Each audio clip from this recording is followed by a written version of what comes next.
నమస్కారం NPV news కి స్వాగతం. హెడ్లైన్ చూద్దాం.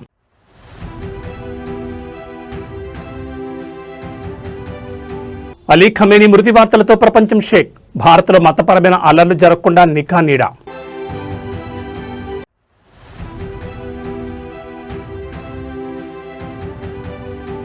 ఏపీ తెలంగాణ కాంగ్రెస్ నేతలతో రాహుల్ గాంధీ సమావేశం.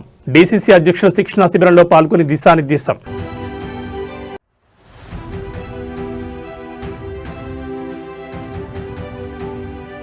రాహుల్ గాంధీ జీతో లాక్ నౌకరీ దో. రాహుల్ పర్యటన వేళ కవిత ట్వీట్.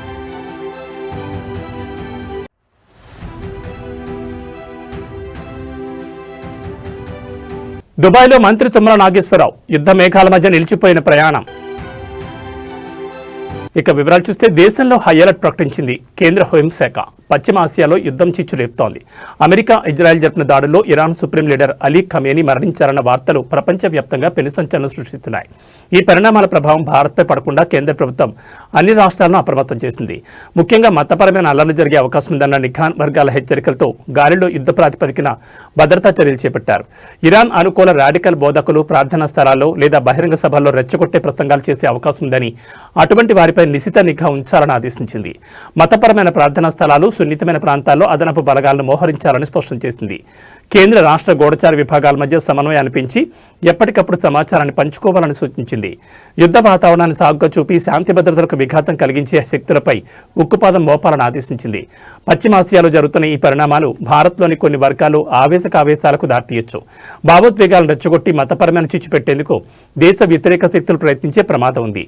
అందుకే ప్రతి ఒక్కరూ అప్రమత్తంగా ఉండాలి. కేంద్ర హోంశాఖ వర్గాలు మరోవైపు ఇరాన్లో చిక్కుపోయిన భారతీయులను, అలాగే దుబాయ్లో చిక్కున్న మంత్రి తుమ్మల నాగేశ్వరరావు వంటి వారిని స్వదేశానికి రప్పించేందుకు విదేశీ వ్యవహారాల శాఖ ప్రయత్నాలు చేస్తోంది.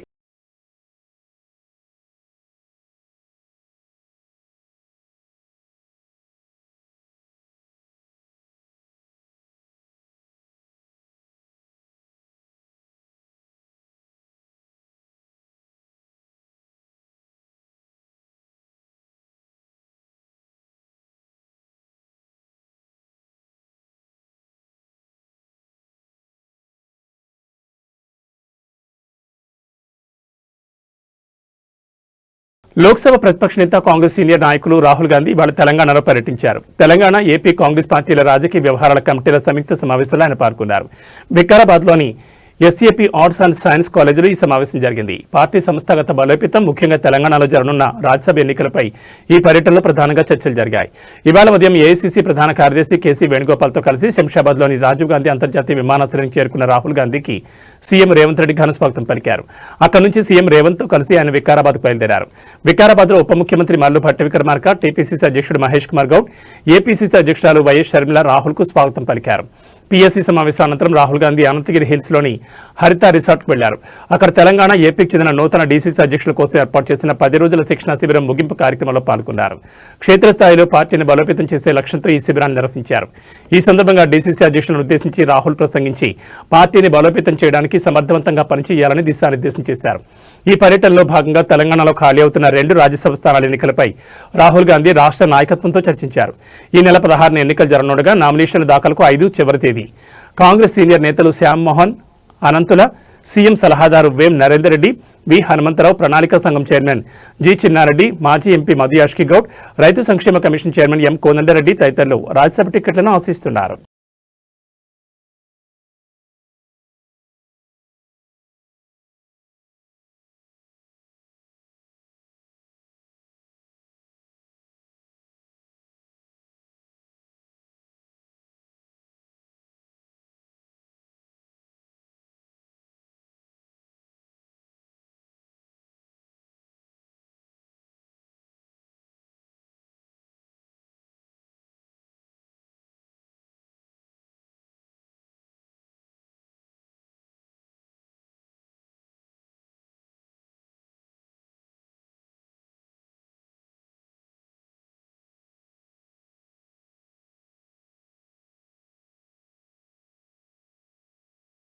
తెలంగాణ పర్యటనలో ఏఐసీసీ అగ్రనేత రాహుల్ గాంధీకి చుక్కెదురైంది. అటు కాంగ్రెస్ శ్రేణులు స్వాగతం పలుకుతుంటే ఇటు బీఆర్ఎస్ నేత కల్వకుంట్ల కవిత ఎక్స్ వేదికగా ప్రశ్నల వర్షం కురిపించారు. ఏడాదిలో 2 లక్షల ఉద్యోగాలు ఇస్తామన్నారు, ఏమైంది ఆ హామీ అంటూ నిలదీశారు. నిరుద్యోగులు గోడు మీకు పట్టదా అని రాహుల్ను సూటిగా ప్రశ్నించారు. అధికారంలోకి వస్తే ఏడాదిలో 2 లక్షల ఉద్యోగాలు ఇస్తామన్నారు. ఇప్పుడు 2.5 ఏళ్లు గడిచినా అతి లేదు.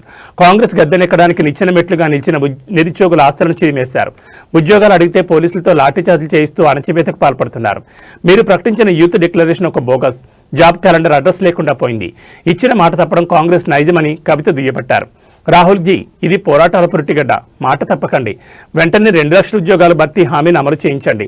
రాహుల్ గాంధీ డీసీసీ అధ్యక్షుల శిక్షణలో దిశానిర్దేశం చేయడానికి వచ్చారు.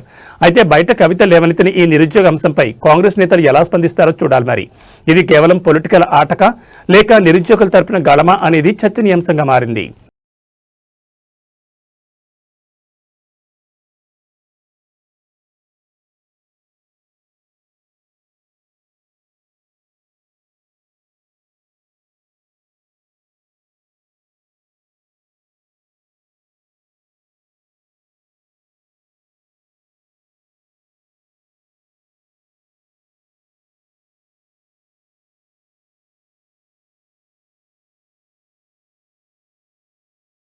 మిడిల్ ఈస్ట్లో యుద్ధ మేఘాలు కమ్ముకున్నాయి. ఇజ్రాయెల్ అమెరికా దాడులకు ప్రతిగా ఇరాన్ క్షిపణితో విరుచుకుపడుతోంది.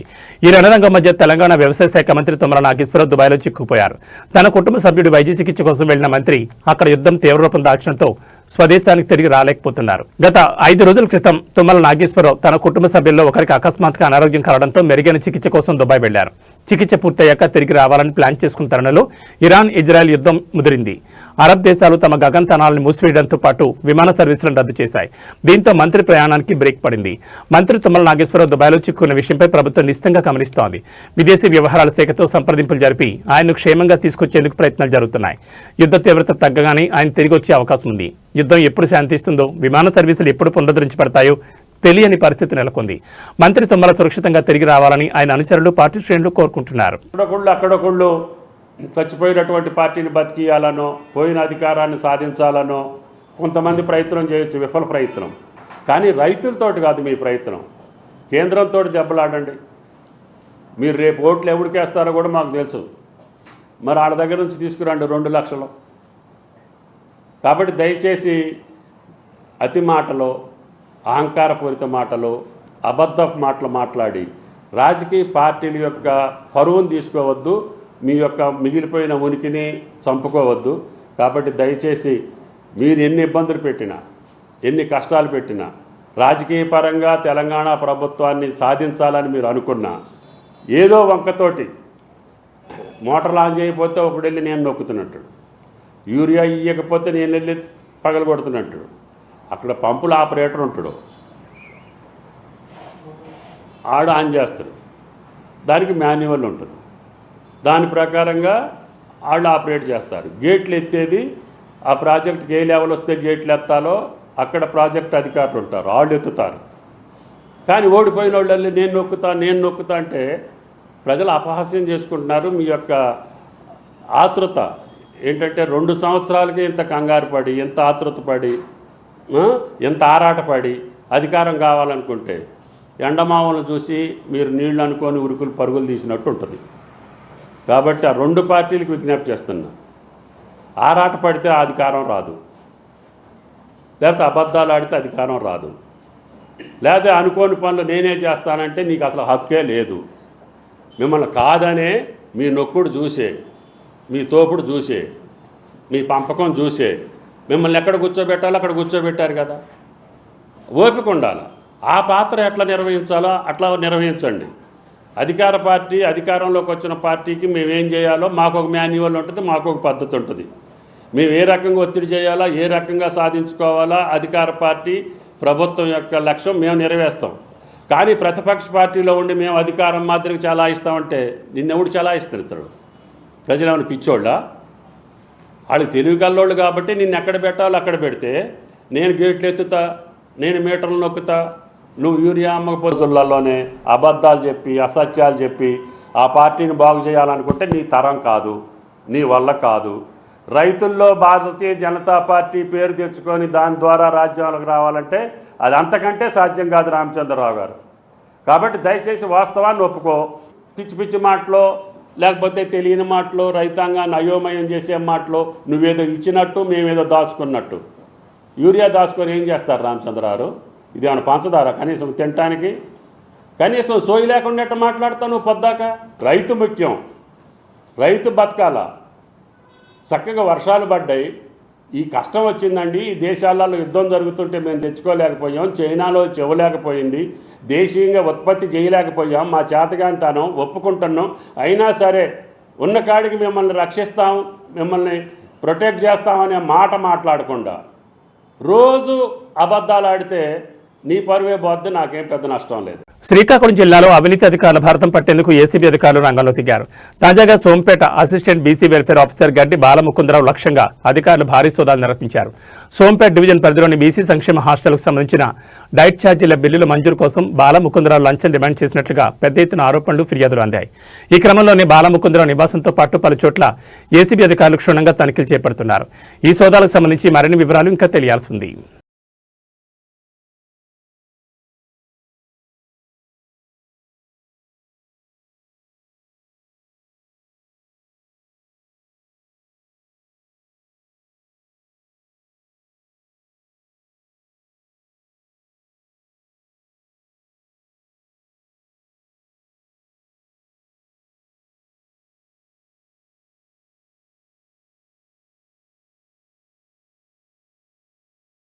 సూర్యాపేట జిల్లా తిరుమలగిరిలో రాజకీయ యుద్ధం ముదురుతోంది. మున్సిపాలిటీని బీఆర్ఎస్ కైవసం చేసుకోవడాన్ని జీర్ణించుకోలేక కాంగ్రెస్ నాయకులు కుట్రలకు తెరలేపారని గులాబీ శ్రేణులు ఆరోపిస్తున్నాయి.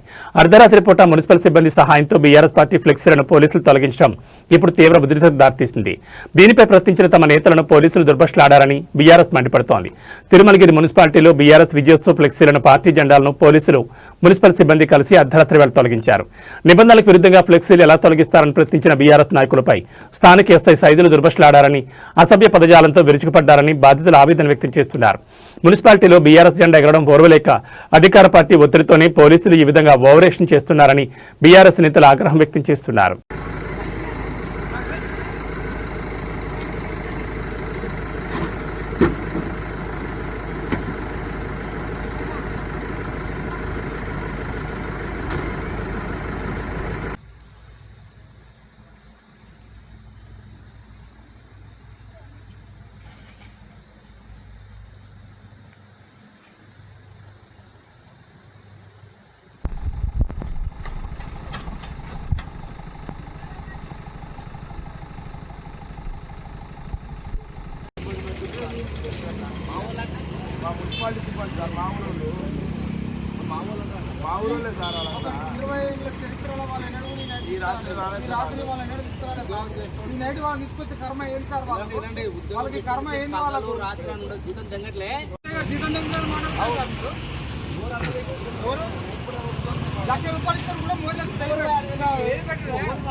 నైట్ ఎందుకు పిలిచిన వాళ్ళను? ఈ నైట్ ఎందుకు పిలిచిర్రు? మీకు ప్లేస్ లేదంటే చెప్పండి, మేము చేస్తాము. మీకు ప్లేస్ లేదా, పెట్టుకున్న ప్లేస్ లేకుండా ఎప్పుడు చూస్తాం మేము? ఈ అర్ధరాత్రి వాళ్ళు రాస్తారు, మీకు పోస్ట్ చేయవచ్చు. మీరు ఒక్కొక్క సిబ్బందికి 5 సార్లు ఫోన్ చేసి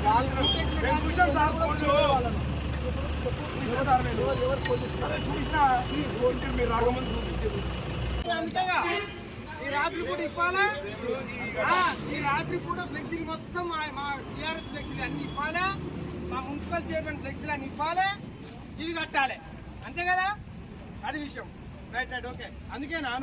అందుకే ఇంత పెద్ద బందోబస్తులా, ఇంత భారీ బందోబస్తులా? అరే మాకు ఈ ఆడలు సిబ్బంది ఎందుకు వచ్చారో అర్థం కాదు. వ్యవస్థ పెట్టద్దు మాది ఇస్తే మరి. ఇప్పుడు ఈ తీయంగానే వేరే పార్టీ ఎట్లా పెట్టిస్తారు? రెడీగా ఉన్నాయి వాడ, ఆడ బడిగా ఉంది, బండి రెడీగా ఉంది.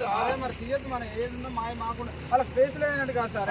పెట్టుకోండి, ఆ మూల పెట్టుకోండి, ఇంకో మూల పెట్టుకోండి. చెప్పుర్రి ఇలా ఎంత సార్ ఇది? బాబు ఆర్గ్యుమెంట్ వద్దు, నేను రకన చెప్పినా నువ్వు ఆర్గ్యుమెంట్ చేస్తే మేము చేయాల్సి వస్తుంది.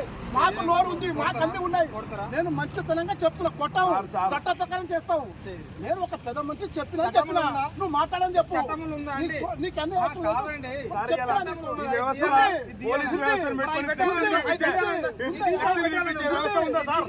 ఉందా సార్? ఈ తీసాయి పెట్టాలన్నా సార్ చట్టంలో చట్టంలో ఈ తీసాయి పెట్టాలన్నా సార్. వికారాబాద్ జిల్లాలో ఏఐసీసీ అగ్రనేత రాహుల్ గాంధీ పర్యటన కాకరేపుతోంది.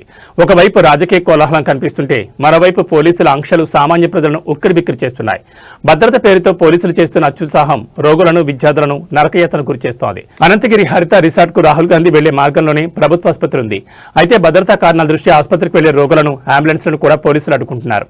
అత్యవసర చికిత్స కోసం వచ్చేవారు గంటల తరబడి ఎండలో వేచి ఉండాల్సి వస్తోందని రోగుల బంధువులు కన్నీరు మున్నీరవుతున్నారు. ప్రాణాపాయ స్థితిలో ఉన్న వారిని కూడా ఆపడం ఏంటని పోలీసులను నిలదీస్తున్నారు. ఆటోలు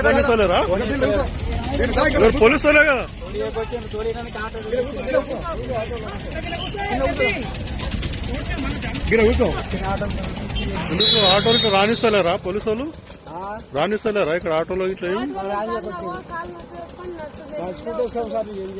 అంత దూరం ఆటోలో ఇట్లా తొలిమట్టి కూడా తొలిస్తలేరా? పోలీసు వాళ్ళ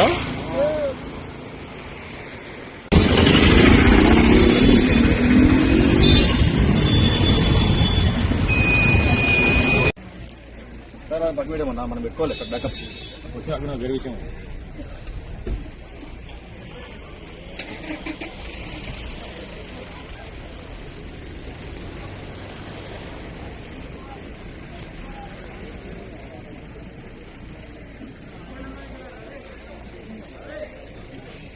హైదరాబాద్ లోని LB Nagar Sagar ring road పై ఫ్లైఓవర్ పై ఈ రోజు తెల్లవారుజామున ఘోర ప్రమాదం చోటు చేసుకుంది. మద్యం మత్తులో ఉన్న కొందరు యువకులు మితిమీరిన వేగంతో కారు నడుపుతూ అదుపు తప్పి ముందు వెళ్తున్న డీసీఎం వ్యాన్ ఢీకొట్టారు. ఈ ధాటికి కారు ఫ్లైఓవర్ డివైడర్ ను తాకడంతో నిప్పురవలు చెలరేగి కారు మొత్తం మంటలో చిక్కుకుంది. ప్రమాద తీవ్రతకు కారు ఇంజిన్ భాగంలో మంటలు వేగంగా వ్యాపించాయి. స్థానికులు వెంటనే అప్రమత్తమై అగ్నిమాపక సిబ్బందికి సమాచారం అందించారు. వారి ఘటనా స్థలానికి చేరుకుని మంటలను అదుపు చేసేలోపు కారు పూర్తిగా కాలిపోయింది. అదృష్టవశాత్తు కారులో యువకులు ప్రాణాపాయ నుంచి తప్పించుకున్నప్పటికీ తీవ్ర గాయాలు పాలయ్యారు. ఈ ఘటనతో ఫ్లైఓవర్ పై భారీగా ట్రాఫిక్ జామ్ ఏర్పడింది. మద్యం మత్తులో కారును మితిమీరిన వేగంతో నడపడమే ఈ ప్రమాదానికి ప్రధాన కారణమని ప్రాథమిక విచారణలో తేలింది. పోలీసులు కేసు నమోదు చేసుకుని దర్యాప్తు చేస్తున్నారు.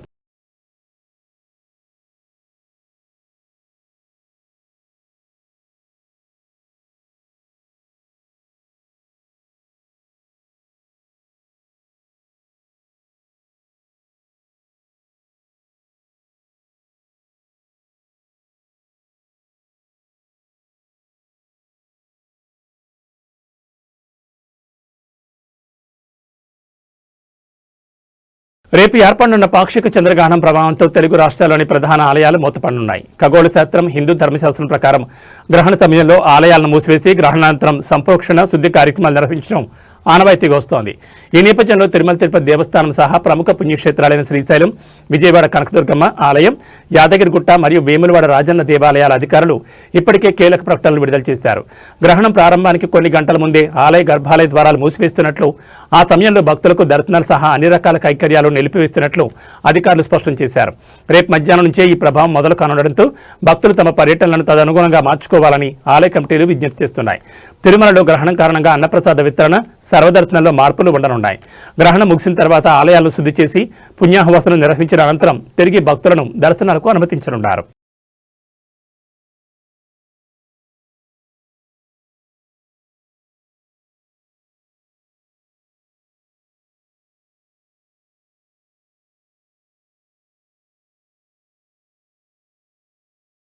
నాగర్ కర్నూలు జిల్లా బాల్మూరు మండలం తుమ్మెన్పేట గ్రామంలో సోమవారం ఉదయం 11:15 నూతన దంపతులు విజయ్ దేవరకొండ, రష్మిక వేద మంత్రాలతో డప్పు వాయిద్యాల మధ్య తులసిమాతకు ప్రత్యేక పూజలు చేశారు. అనంతరం సత్యనారాయణ వ్రతం కార్యక్రమంలో ఆశీనులయ్యారు. ఈ కార్యక్రమానికి కుటుంబ సభ్యులు, అచ్చంపేట నియోజకవర్గంలో ఉన్న వివిధ పార్టీల ముఖ్యులు, గ్రామానికి చెందిన దాదాపు 400 మంది హాజరయ్యారు. విజయ్ దేవరకొండ, రష్మిక పెళ్లి సందర్భంగా గ్రామాల్లో పెద్ద ఎత్తున సందడి వాతావరణం నెలకొంది. ఆంక్షలు విధిస్తూ ముందస్తు పాసుల అనుమతి ఉన్న వారికి మాత్రమే ప్రైవేట్ సెక్యూరిటీ సైన్యం మండపంలోకి అనుమతిస్తున్నారు. భద్రతా ఏర్పాట్లను అచ్చంపేట డీఎస్పీ పల్లె శ్రీనివాస్, సిఐ నాగరాజు, బల్మూరు ఎస్ఐ రాజేంద్ర ఆధ్వర్యంలో ఏర్పాటు చేస్తున్నారు.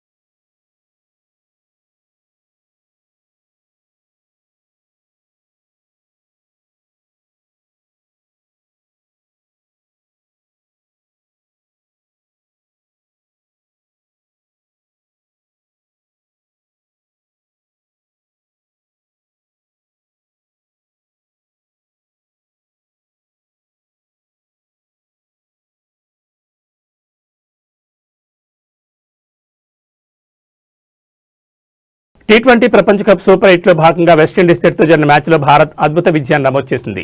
కోల్కతాలోని ఈడెన్ గార్డెన్స్ మైదానం వేదికగా జరిగిన ఉత్కంఠభరిత మ్యాచ్లో వెస్టిండీస్ను 5 వికెట్ల తేడాతో ఓడించింది. మొత్తంగా 5 వికెట్లు కోల్పోయిన టీమిండియా 19.2 ఓవర్లలో 199 పరుగులు చేసింది. ఈ మ్యాచ్లో team India star batter Sanju Samson చివరి వరకు పోరాడి జట్టుకు విజయాన్ని అందించారు. ఈ విజయంతో భారత్ తన ఆధిపత్యాన్ని చాటుకోగా వెస్టిండీస్ సెమీస్ చేరే అవకాశాన్ని చేజార్చుకుంది. ఈ గెలుపుతో భారత్ సెమీస్కి చేరింది. భారత్ జట్టు బ్యాటర్లలో సంజు శాంసన్ 97, సూర్యకుమార్ యాదవ్ 18, తిలక్ వర్మ 27, హార్దిక్ పాండ్యా 17, శివన్ దుబై 8తో రాణించారు. విండీస్ బౌలర్లో జాసన్ హోల్డర్, షమర్ జోసెఫ్ 2 వికెట్లు, అఖిల్ హోసెన్ 1 వికెట్ తీశారు. ఈ మ్యాచ్లో టాస్ గెలిచిన టీమిండియా బౌలింగ్ ఎంచుకుంది. తొలుత బ్యాటింగ్ చేసిన విండీస్ 20 ఓవర్లలో 4 వికెట్ల నష్టానికి 195 పరుగులు చేసింది. Roston Chase 40, Jason Holder 37, Rovman Powell 34, Shai Hope 32, Shimron Hetmyer 27, Sherfane Rutherford 14 రాణించారు. భారత్ బౌలర్లలో జస్ప్రీత్ బుమ్రా 2, హార్దిక్, వరుణ్ తలో వికెట్ తీశారు.